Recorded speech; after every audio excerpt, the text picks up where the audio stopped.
অরিত্রর কাছে যাব। দীপঙ্কর দা, অরিত্র দুজনেই বসে রয়েছেন। অরিত্র, তোমার কাছে যাওয়ার আগে আমি কুইকলি, খুব তাড়াতাড়ি যে ন্যারেটিভটা সেট করা হচ্ছে বাংলার কারোর কিছু এসে যাচ্ছে না। আমি প্রথমে কালকে দেখালাম বাংলার বেশিরভাগ পরিযায়ী শ্রমিক এখন যারা উত্তরপ্রদেশ কেন্দ্রিক ছিল তারা অযোধ্যাতে গিয়ে এখন পসরা নিয়ে বসে পড়েছেন এবং তারা বলছেন আমরা অযোধ্যাতে মোটামুটি চেষ্টা করছি ঘরটর নিয়ে এখানেই থাকার, কারণ কি এখান থেকে আমরা লাভ করছি। এবার আমি পশ্চিমবঙ্গের পর্যটন সমিতি, মানে পর্যটন ব্যবসায়ী সমিতি, ট্রাভেল অ্যাসোসিয়েশন যেগুলো রয়েছে, তাদের মুখপাত্র বা তাদের পক্ষ থেকে একটি প্রতিক্রিয়া, ছোট্ট প্রতিক্রিয়া শোনাতে চাই এবং তোমার কাছে আসছি।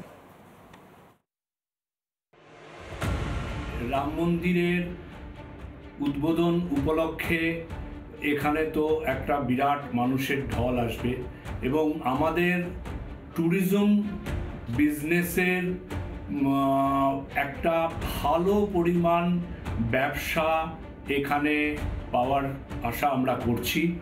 অযোধ্যায় যে নতুন বিমানবন্দর এবং নতুন রেলওয়ে স্টেশন তৈরি হয়েছে এত সুন্দরভাবে, এবং তাছাড়া ওখানকার রাস্তাঘাট যে সুন্দরভাবে তৈরি করা হয়েছে।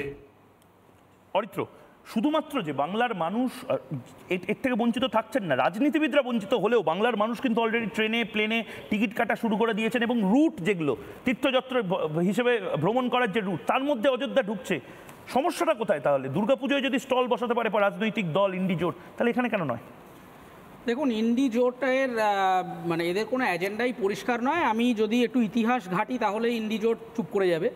প্রথম কথাটা হচ্ছে যে 1983 থেকে যদি আমরা দেখা শুরু করি তাহলে কংগ্রেসেরই একজন ব্যক্তি যার নাম হচ্ছে ডি খান্না, দেওদয়াল খান্না, তিনি কিন্তু ইন্দিরা গান্ধীকে প্রথম চিঠি লিখেছিলেন এবং তিনি বলেছিলেন যে অযোধ্যা, কাশী, মথুরা এই জায়গাগুলোর যে হিন্দু টেম্পেলগুলো আছে সেইগুলো রিস্টোর করে হিন্দুদেরকে ফিরিয়ে দেওয়া হোক। এখন আপনি বলতেই পারেন যে ইন্দিরা গান্ধী বিজেপি বা ডি খান্না বিজেপি, সেটা এরা যারা বিরোধী আছে তারা কি বলবে আমি জানি না।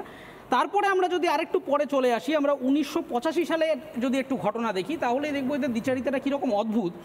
আমরা যদি বাহাদুর সিংয়ের আচরণ দেখি তাহলে দেখবো যে তখনই তিনি একটা অদ্ভুত কাজ করেছিলেন। 1985 সালের 19শে ডিসেম্বর সেই সময় অযোধ্যায় 3 দিনের একটা রামায়ণ মেলা আয়োজিত হয়েছিল। সেই মেলায় কিন্তু তিনি অংশগ্রহণ করেছিলেন, কিন্তু অদ্ভুতভাবে 1986 সালে এসে তিনি আবার একটা সম্পূর্ণ উল্টো পথ নিলেন।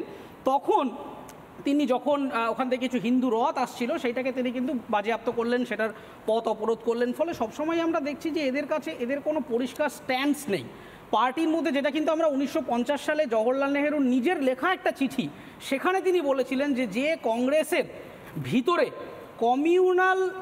কমিউনালিজম, এই সাম্প্রদায়িকতার বীজ কিন্তু বপন হচ্ছে।